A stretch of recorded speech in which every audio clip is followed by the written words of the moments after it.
Quero que você faça uma pergunta para a pessoa que está do seu lado. Bem sincera. Pergunta assim, ó. Seja franco comigo. Qual que é a sua expectativa para essa noite? Vamos ver o que essa pessoa vai te responder.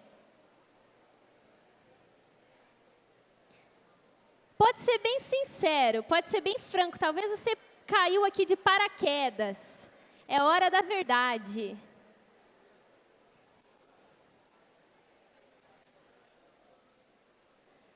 Não sei o que vocês falaram, juro que queria ouvir a voz de vários de vocês e ouvir quais são as expectativas. Mas sabe que às vezes nós temos algumas expectativas que não são as mesmas expectativas de Deus. Já deve ter acontecido em algum momento da tua vida uma situação em que você queria uma coisa e Deus queria outra. Já aconteceu com alguém aqui? Levanta a mão só para ver se eu não estou sozinha. Ok, estamos juntos, já aconteceu várias vezes comigo. De eu querer algo e Deus querer algo totalmente diferente. E às vezes isso acontece com grandes coisas, como por exemplo, nós sonharmos com coisas enormes e Deus ter coisas ainda mais enormes, mas diferentes daquelas das quais nós sonhamos. E às vezes acontece com detalhes.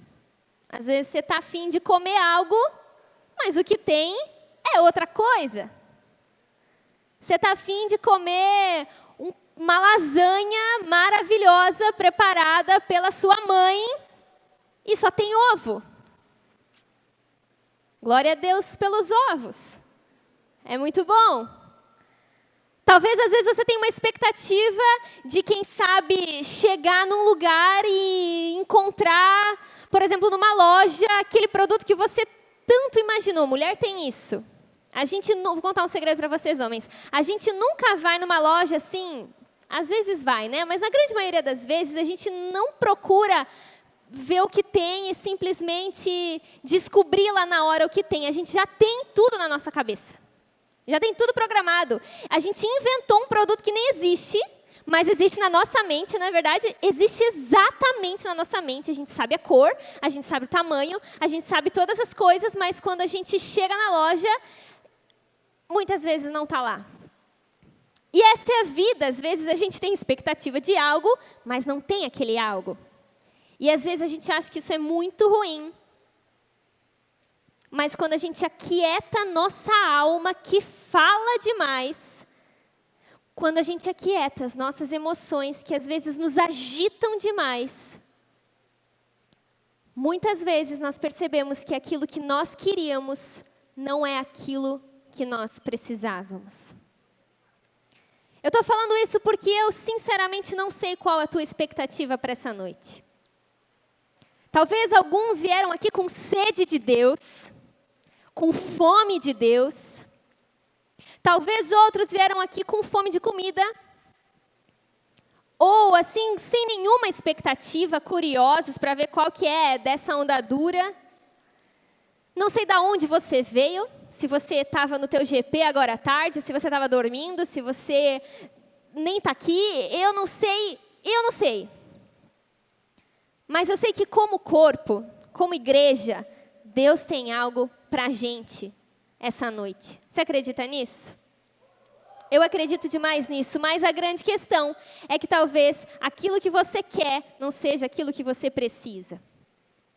Hoje nós vamos conversar sobre algo que pode ser uma grande correção para a sua vida, ou pode ser um grande alerta, porque você não está errando nisso, mas pode começar a errar a qualquer momento, ou vai ser uma instrução, uma novidade para você.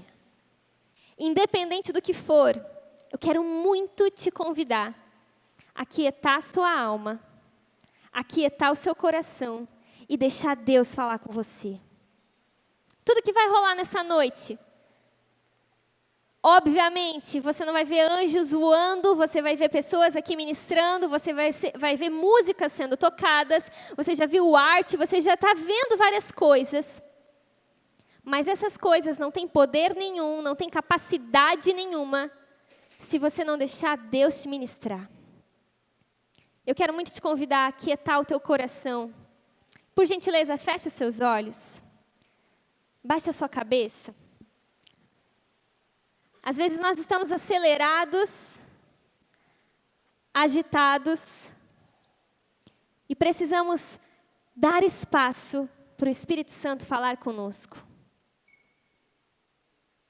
Se você está aqui, Jesus quer falar com você. Se você está aqui, Deus tem algo a te comunicar. Eu quero muito te convidar a começar a se concentrar nele. Senhor Jesus, obrigado, Pai, por esse dia. Obrigado porque o Senhor cuidou da gente essa semana toda. O Senhor nos conhece. O Senhor é o único quem sabe as nossas reais expectativas e intenções. O Senhor conhece os nossos segredos. O Senhor vê o que ninguém vê. E nós queremos, Jesus, nos colocar diante do Senhor nesse momento, para sermos ministrados por Ti. Atrai a nossa atenção, nos desconecta de qualquer coisa que não seja o Senhor, chama a nossa mente, a nossa alma, ministra ao nosso espírito, fale com a gente, para que não seja um tempo desperdiçado, não seja um dia desperdiçado, mas seja um dia que nós possamos olhar e falar, neste dia o Senhor ministrou meu coração. Nesse dia o próprio Deus falou comigo. Tenha liberdade aqui, Jesus. Peço que o Senhor nos abençoe com o espírito de convencimento, revelação, entendimento da Tua palavra. E que a Tua palavra crave no coração de cada um aqui. Nós nos abrimos para isso. Nós nos colocamos vulneráveis a isso. Em nome de Jesus. Amém. Amém. Você sabia que muitas vezes Deus está muito afim de falar com você, e Ele está às vezes falando, mas você não entende, você não consegue captar, você não consegue perceber, porque você está tagarela demais. E às vezes você não está tagarela com as suas palavras, mas com seus pensamentos. Sabe, nós somos parte de uma sociedade que é tudo muito agitado. Tudo muito frenético. A comida fica pronta em poucos minutos, não é igual ao tempo da nossa avó, que 9 da manhã o feijão já estava na panela cozinhando. E às vezes a nossa alma, porque nós somos parte de uma sociedade influenciados pelo meio, acompanha essa velocidade.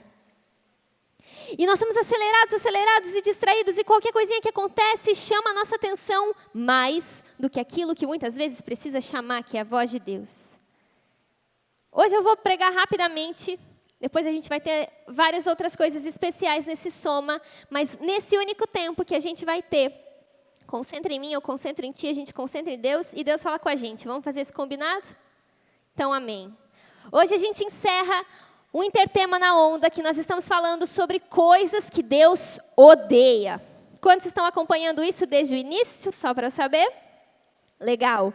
Se você está nos visitando, nós estamos lendo um texto lá em Provérbios 6, que fala sobre coisas que Deus odeia. Deus odeia olhos altivos, Deus odeia língua mentirosa, uma série de coisas.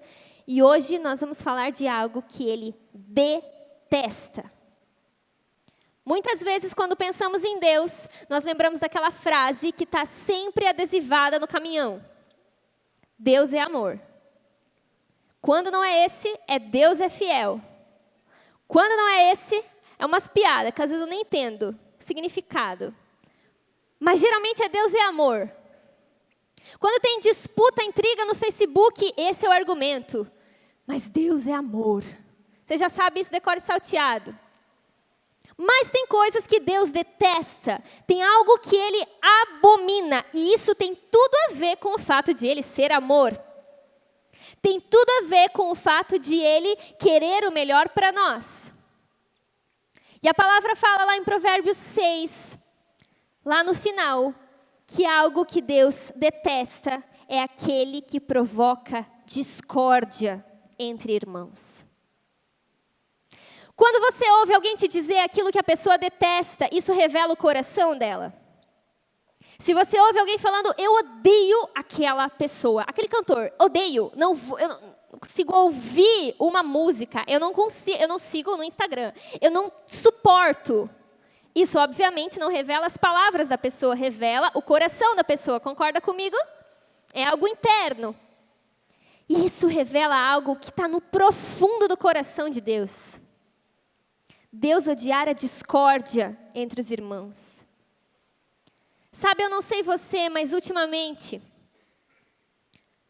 algo que eu tenho falado para Jesus é: Senhor, me dá o teu coração. Quanto mais eu me relaciono com as pessoas, mais eu percebo que eu não sei amar as pessoas como Deus me ama. E vou abrir o jogo para você, sendo bem humilde, bem sincera e bem pecadora. Na minha rotina como pastora da Onda, eu converso com muitas pessoas. A grande maioria meninas, mulheres. E eu escuto coisas, eu já falei isso para vocês, às vezes muito doloridas. Essa semana mesmo eu conversei com 5 meninas que tentaram suicídio nas últimas semanas. E aí, aos poucos eu comecei a me perceber a maneira como eu estava enxergando essas meninas. Ou o que eu estava sentindo diante do que elas estavam me falando. E eu comecei a perceber que se eu tivesse o coração de Deus, o coração de Jesus, eu estaria reagindo no mínimo diferente. Eu estaria, no mínimo, um pouco mais comovida, com mais compaixão, com mais amor. E não que eu não tenha amor, que eu não tenha compaixão, mas é pouco perto do que eu imagino que Deus sente por elas. Consegue entender? Parece que de tanto ouvir problemas... Estou confessando aqui meus pecados, o Lipão não estava a aproveitar. Brincadeira, ele sabe de tudo. De tanto ouvir problemas, de tanto ouvir as dores, parece que eu comecei a ficar, sabe, presa na rotina. Sabe, parece que eu comecei a ficar até indiferente. E de repente Deus começou a me ministrar o meu coração, Ele começou a falar assim: ei, a menina com quem você está conversando, ela é filha minha. Ela é uma princesa minha. Ela é amada minha. Eu trocaria a criação por ela. Eu tenho muito temor quando eu vou conversar com alguma menina que eu sei que não é minha ovelha, que é a ovelha do bom pastor. Porque eu fico imaginando que é como se fosse Jesus tivesse ido viajar e Ele falou: Cal, vou deixar algumas filhas minhas com você, para você cuidar, para você conversar, mas daqui um pouco eu volto, eu quero que você me conte como foi. Eu sei muito bem que eu vou prestar contas. Isso tem me dado um temor enorme. E eu tenho pedido: Jesus, eu não consigo, me ensina a enxergar as pessoas como você enxerga. Me ensina a amar as pessoas como você ama, me importar como você se importa. Você sabia? Deus se importa com pessoas. Simples demais e profundo demais. Deus se importa comigo e com você. Você deve já ter observado vários detalhes da sua vida que você nem tinha lembrado e Deus cuidou. Coisas que nem precisavam acontecer, mas Deus parece que fez questão de te mimar. Porque Deus se importa. E eu tenho pedido: Deus, me dá o teu coração, me dá o coração de Jesus. E muitas vezes a gente acha que ter esse coração que se afeta, que chora junto, que ri junto, tem a ver com personalidade. Ah, pessoas nascem amorosas, tem algumas pessoas que elas já são mais afetivas. E tem pessoas que são mais frias, talvez você pense isso. Mas não. Amar as pessoas não tem a ver com personalidade, tem a ver com caráter. Eu acho muito legal comparar a minha vida com a vida da pastora Jéssica. Tá aí, Jéssica? Deve estar em outro soma. Ou está aqui? Deve estar atendendo. Ou está aqui, não sei, não consigo ver. Apesar de ela ser bem clara. Eu e a Jéssica, a gente somos, é ótimo eu falar, a gente é muito diferente. Eu sou pastora de uma parte das meninas de uma área da Onda, de Joinville, e ela de outra área. E, cara, a gente é extremamente diferente. A personalidade, assim, Deus pensou, vou criar 2 pessoas opostas, Cauane e Jéssica, é totalmente diferente. Eu gosto da Sandy, ela gosta da Joelma. Nada a ver. Eu gosto de sertanejo universitário, ela gosta de axé. Não dá certo. Eu sei que você está se decepcionando com a gente, mas a gente tem Jesus. a gente tem caráter, a gente lê a Bíblia. E o Lipão está nos ajudando a melhorar. A gente é extremamente diferente e eu sou muito afetiva, eu sou muito mãe, abraço e choro junto e me emociono, eu sou muito emotiva, eu sou a emoção em pessoa. Isso às vezes é bom, às vezes é horrível. E a Jéssica, eu estou me formando em psicologia, a Jéssica está fazendo mestrado em engenharia, outra vibe, deu para entender a diferença, né? E ela é muito objetiva, muito prática, muito sincera, muito verdadeira. E a tendência das pessoas é achar, por exemplo, que uma personalidade como a da Jéssica não é tão amorosa. E deixa eu te contar uma coisa, principalmente para quem é ovelha da Jéssica. Não foi uma, nem duas, nem 3 vezes que eu vi a Jéssica chorando pelas ovelhas dela. Falando de meninas que ela cuida, e ela aos prantos, chorando, com um coração como de Deus, falando, não admito, eu não consigo aceitar que essa menina está mal dessa forma. Sabe, um coração parecido com o de Jesus? Não tem a ver com personalidade, você não tem desculpa. Nós precisamos desejar ter um coração como o de Jesus. Um coração que de fato sabe amar. E esse coração só Ele pode nos dar. Deus tem esse coração que deseja e que se importa com as pessoas, porque na verdade Ele tem um plano para a terra. Você pode abrir sua Bíblia lá em Romanos? Se você tem Bíblia aí, abra lá em Romanos, capítulo 8, versículo 28. Abra lá, vou ler aqui. Provavelmente você já teve contato com esse texto. Fala o seguinte: sabemos que Deus age em todas as coisas para o bem daqueles que o amam. Deus quer o seu bem. Age para o bem dos que foram chamados de acordo com o seu propósito. Pausa. Deus tem um propósito. Na versão da King James fala, dos que foram chamados de acordo com o seu plano. Deus tem um plano. Ele tem um plano, um objetivo, um propósito, uma razão de existir, uma razão de fazer as coisas existirem. Talvez você vive a vida e se enche de perguntas do tipo, por que estamos aqui, para onde vamos, de onde viemos? Aqui tem a resposta, esse texto nos diz, Paulo nos diz. Deus tem um propósito, um plano. E naturalmente Ele tem algo específico para você, mas em relação à humanidade, o motivo pelo qual Ele criou todas as coisas, Ele tem um plano. Continua.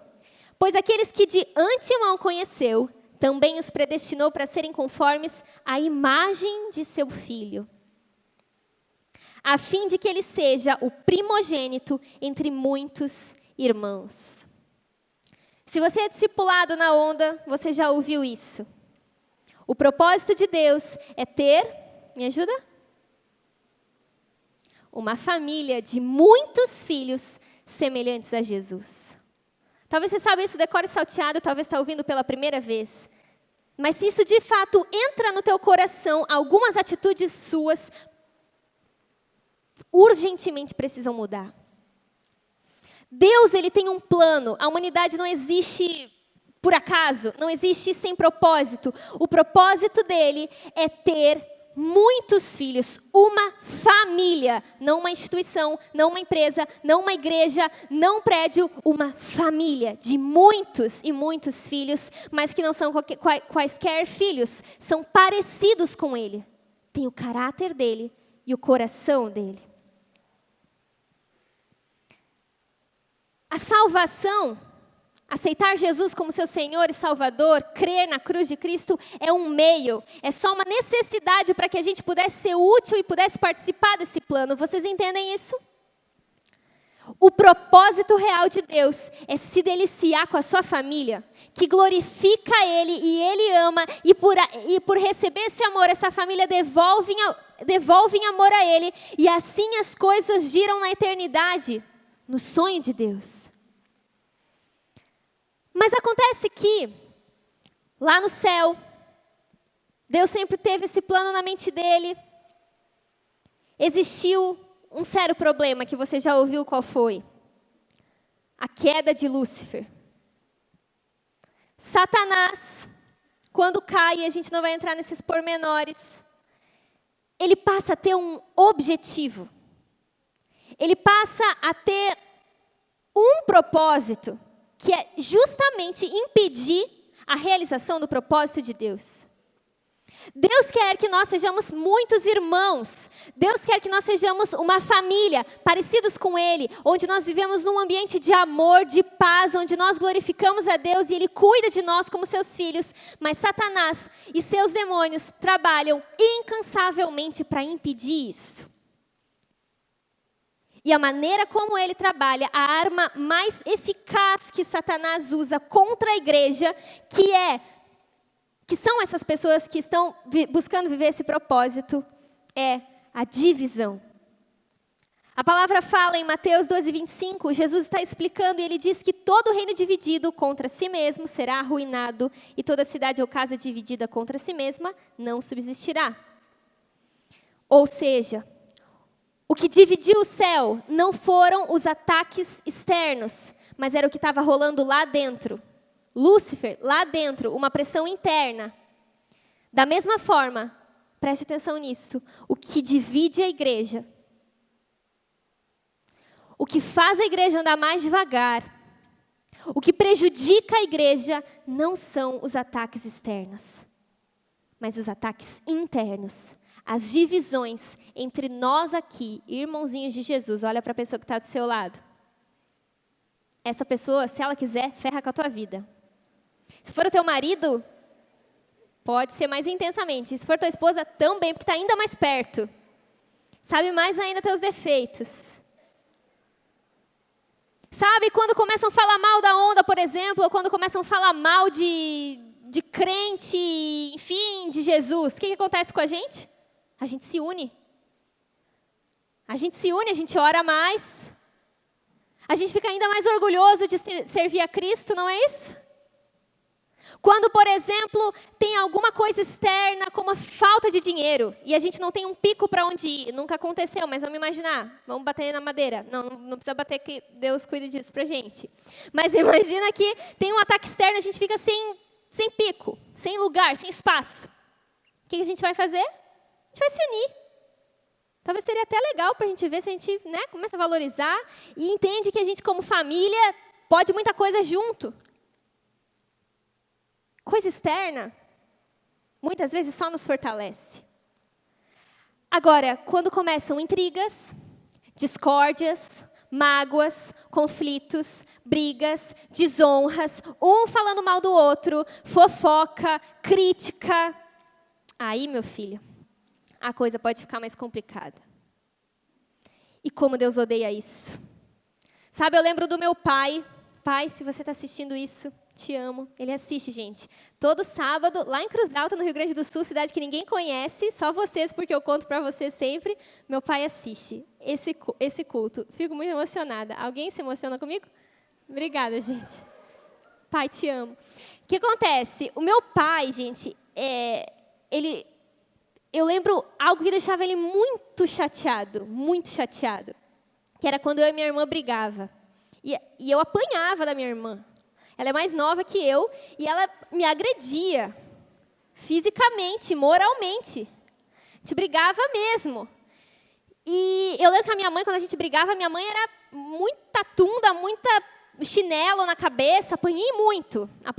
Por isso que eu sei falar as palavrinhas mágicas, né? Deu uma certa educação que apanhei muito e na minha experiência foi muito bom. Mas o meu pai nunca bateu em mim e na minha irmã. Mas ele chorava quando a gente brigava, gente. Ele chorava, eu nunca lembro de uma cena que ele... A pior dor para um pai... Sério, eu nunca vou esquecer.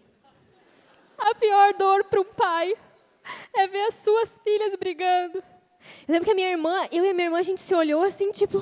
Pai, não chora, não chora. A gente se abraçou na hora. Eu nunca esqueci dessa cena. Eu apanhei dele com as lágrimas dele.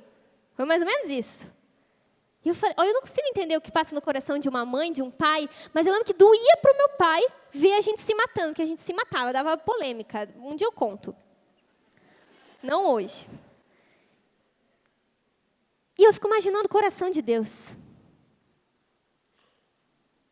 Que tanto ama a sua família, que tanto ama a sua igreja, E ver gente, às vezes sentada na maior cara de pau aqui no mesmo soma, que não se cumprimenta. Ou que se cumprimenta na maior falsidade.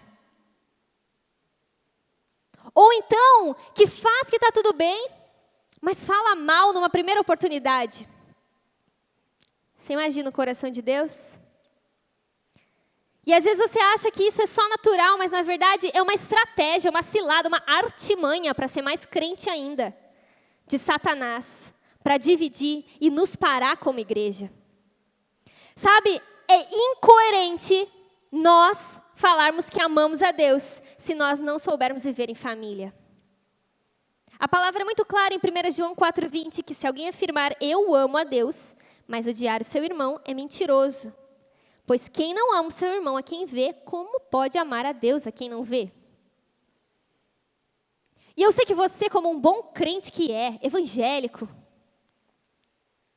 lê a Bíblia, NVI, a mensagem, King James, no celular, nem lê, mas é crente. Lê no Instagram dos outros os versículos que as pessoas postam na legenda das fotos. Você sabe muito bem disso. Você sabe muito bem o que é certo, o que é errado, o que é pecado, o que não é. Mas eu quero te convidar a parar para pensar na sua postura. Eu estou aqui sendo a primeira a me arrepender. Sempre falo isso, porque é sempre assim. A gente não consegue nem pregar sem Deus corrigir a gente. Isso é sério. Muitas vezes nós somos incoerentes, estamos lá com a mão levantada. Te amo, Jesus. Mas a verdade é que nós temos problemas mal resolvidos com algumas pessoas. Ou fazemos comentários desnecessários. E não de fato amamos como deveríamos amar.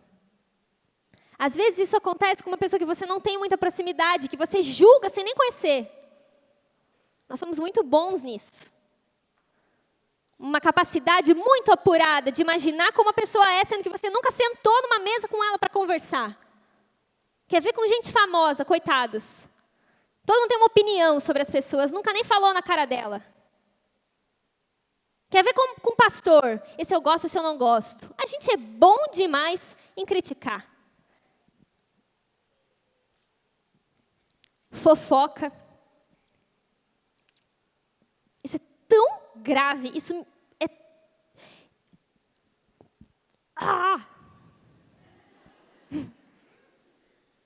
Alguém fez melhor aí. Cara, como é que pode a gente entender que a gente é uma família? E claro que, se isso não vale para você, fique tranquilo. Eu estou aumentando aqui como se fosse uma bronca para a gente entender a gravidade. Como pode a gente se dizer filhos de Deus, que amamos a Deus, que fazemos parte do propósito dele, que é ter uma família de muitos filhos semelhantes a Jesus, falamos decore salteado no discipulado. Falei rápido agora, né? Eu aprendi na aula de teatro a falar bem rápido. Brincadeira. Aí a gente fala mal de alguém.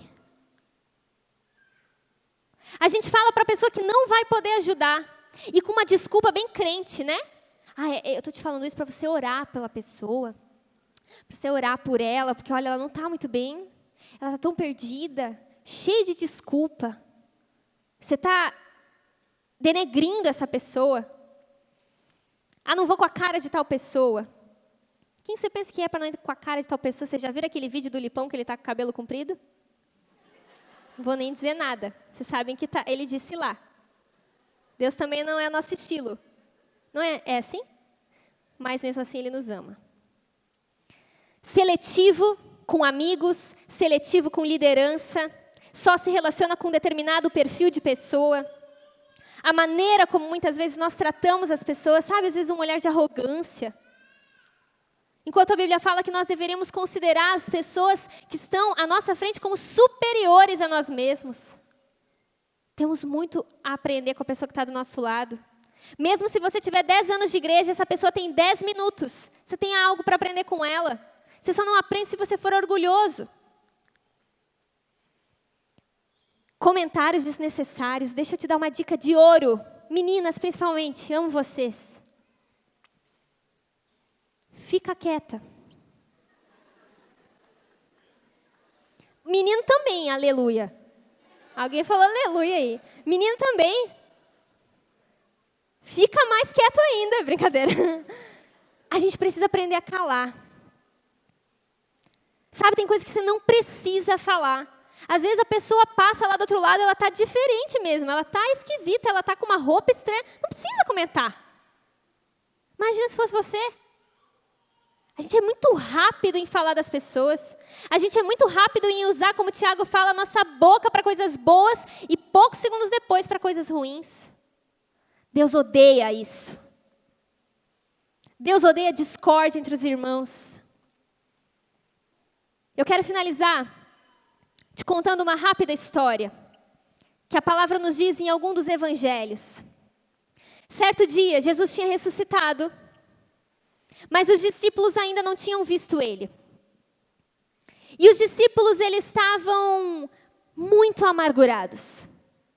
Eles estavam confiando que Jesus ele iria morrer na cruz, e iria resolver todos os problemas, iria reinar. Não, eles não estavam confiando que Jesus ia morrer na cruz. Eles estavam confiando que Jesus ia reinar, não ia morrer do nada. E de repente Jesus morre. E eles ficam muito frustrados. Como assim? Você nos promete grandes coisas, você fala para a gente abandonar a esposa, abandonar o marido, abandonar a família, abandonar todo mundo. E aí de repente você morre e nos deixa assim na mão. A gente larga os nossos projetos, a gente larga os nossos sonhos. E você morre numa cruz, como se nada tivesse acontecendo. Eu imagino Pedro com o coração muito magoado, com o coração muito amargurado. Chegou uma hora que ele, na maior das boas intenções, foi defender Jesus, lá com Malco. Ele corta a orelha de Malco, ele foi defender Jesus, tipo, se achando que ele estava arrasando. Aí Jesus chega, pega a orelha do cara, coloca de novo no lugar, e Pedro fica ali igual um babaca, humilhado. Talvez dentro do coração dele ele pensou, pô, Jesus, eu estava te defendendo. É como se, por exemplo, alguém chegasse e falasse mal do Lipão para mim, e eu falasse, cala a boca, não fala mal do Lipão, ele é o meu pastor. E o Lipão chega na sala e fala, cala a boca, Cal. Eu ia ficar bem amargurada? Eu ia ficar triste? Eu ia ficar dizendo, como assim? Tu fala pra gente, eu não estou entendendo. Provavelmente eles estavam com o coração cheio de mágoas, discórdias, amarguras, porque naturalmente as pessoas falam coisas que não entram bem. As pessoas prometem coisas e não cumprem. As pessoas nos machucam porque as pessoas erram. E aí os discípulos sabiam que Jesus tinha morrido, eles estavam andando no caminho de Emaús. E de repente chega um cara que era Jesus. E aí Jesus olha e fala para eles, o que tanto perturba o coração de vocês? E eles falam, olha, tu não ficou sabendo do cara que morreu, Jesus. E Jesus se faz meio de desentendido. E a Bíblia fala que naquele momento eles não reconheceram Jesus. Eles não conseguiram identificar que aquele era Jesus. E eu lembro que quando eu li isso na Bíblia, eu fiquei muito intrigada. Eu falei, por que eles não reconheceram que era Jesus? Se Jesus, ele tinha voltado provavelmente, claro, num corpo glorificado, num corpo diferente, mas daria para reconhecer Jesus. E eles não viram que era Jesus? E eu fiquei perguntando para Deus, falei, Deus, está errado aqui na Bíblia. Tem algum problema aqui. Eles não reconheceram Jesus. E aí Jesus entra no rolê, eles seguem caminhando e eu intrigada, e eles caminhando e eu intrigada, como se fosse ao mesmo tempo, né? E eu pensando, por que será que eles não reconheceram Jesus? Eles não viram que era Jesus. E aí, logo depois, quando Jesus senta numa mesa com eles, eles vão ter um momento de comunhão. Eu me toco. Eles não conseguiram ver Jesus, porque o coração deles estava machucado demais, estava cheio de mágoas, estava cheio de intrigas, estava cheio de frustrações. E essas coisas nos impedem de ver a Deus. Eles não conseguiram reconhecer que Jesus estava ali, o próprio Deus, bondoso, amoroso, ressurreto, porque o coração deles estava cheio de discórdias, amarguras, mágoas, probleminha, mimimi. Muitas vezes você não consegue ver Jesus, porque você está mal resolvido com as pessoas que caminham perto de você. Ou você está cheio de mágoa. Ou cheio de coisas que te feriram e você ainda não liberou perdão. E é por isso que você fofoca. É por isso que você se defende. É por isso que você muitas vezes não trata as pessoas como Deus trata. E aí, de repente, eles sentam ao redor de uma mesa, vão ter um momento de comunhão, e a palavra fala que Jesus pega o pão, parte, dá graças e oferece a eles. E naquele momento a palavra fala que caem as escamas dos olhos dos discípulos, e eles falam, uau, é Jesus. É Jesus. Quando eles sentam na mesa e têm comunhão com Jesus e uns com os outros, eles conseguem ver a Deus. Deixa eu te falar algo. Nós, como cristãos, nós precisamos ter o compromisso de todos os dias limpar o nosso coração. Quase todos os dias eu ouço algo que não entra bem em mim. Quase todos os dias, ou pelo menos uma vez por mês, eu ouço de alguém que não gosta de mim. E para o meu coração não ser alimentado de mágoas, de marcas, de frustrações ou de rivalidades, eu preciso ir para o meu quarto, fechar a porta, falar com meu pai que está em secreto. Orar por essas pessoas, muitas vezes para passar a enxergar essas pessoas como Deus enxerga, limpar o meu coração. Isso eu preciso fazer todos os dias, uma atitude de limpar o meu coração. Eu preciso sentar na mesa com Jesus e depois sentar na mesa com quem eu preciso me resolver. Para aí eu conseguir ver Jesus. E a consequência de quando nós conseguimos ver Jesus, as pessoas começam a ver Jesus na gente. E esse propósito que Deus tem acontece. De maneira bem breve, o que eu quero te dizer é: você vive rodeado de pessoas. Chefe, pai, marido, mulher, amigos, galera do GP, líderes. E essas pessoas todas, se não falharam, vão falhar com você. Essas pessoas todas, se não te irritaram, podem ser que um dia vão te irritar. E nós precisamos ter a humildade de entender que se Deus detesta discórdia entre irmãos, nós precisamos detestar também. Talvez você está parado na sua caminhada. Talvez você não vai para frente, porque você é um hipócrita com todo respeito e amor, que fala sobre Deus, mas não sabe amar as pessoas como Deus ama. Comece a orar junto comigo que eu tenho orado. Senhor, me dá o teu coração. Eu reconheço que eu não consigo ter esse coração, mas eu tenho pedido, Deus, me dá o teu coração, para que eu saiba amar como você ama. E para que eu possa promover a paz por onde eu estou, para que de fato a gente seja uma família que não só impede que o diabo impeça que Deus faça, mas também que juntos a gente possa fazer mais e realizar o propósito que tem no coração de Deus. Você pode ficar de pé no seu lugar?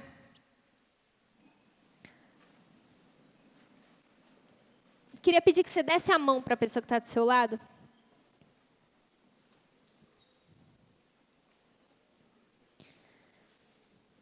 Eu quero ser bem objetiva. Se Deus falou alguma coisa com você e você entende que precisa se resolver com alguma pessoa, não precisa fazer isso agora, mas de preferência faça isso hoje. Procure essa pessoa e se resolva com ela. Talvez as coisas estão barradas espiritualmente para você, porque você não está bem resolvido com alguém. Deus odeia a discórdia e nós, feios ou bonitos, chatos ou legais, somos irmãos e a gente vai ter que se aguentar no céu. Que Deus nos ensine a ter um coração como o dele, para a gente ser uma família como ele sonhou. Vamos orar por isso? Vamos pedir misericórdia? Pedir que Deus nos ensine a ter esse coração? Baixe a sua cabeça. Comece a orar por você. Eu vou orar também, mas eu quero que você se coloque diante de Deus e peça esse coração, um coração que sabe amar. Senhor Jesus, nós nos colocamos diante de Ti e pedimos que o Senhor tenha misericórdia da gente e nos ensine a amar como o Senhor ama.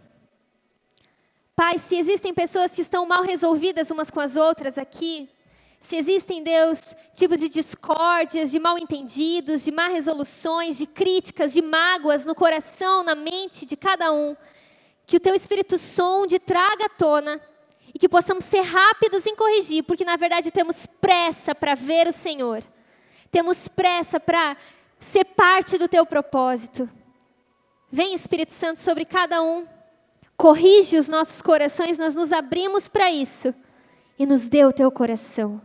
Cala a nossa boca na hora de fofocar. Incomoda o nosso coração cada vez que formos pensar mal de alguém. Tem misericórdia da gente, Jesus, e nos ensina a ser como você e a amar como você ama, em nome de Jesus. Em nome de Jesus. Amém. Amo muito vocês. Que Deus abençoe vocês. Eu amo ser família com vocês. Dá um abraço nessa pessoa. Fala que querendo ou não, você ama muito ela. E pode ficar concentrado aí que o nosso tempo de família está só começando. Valeu!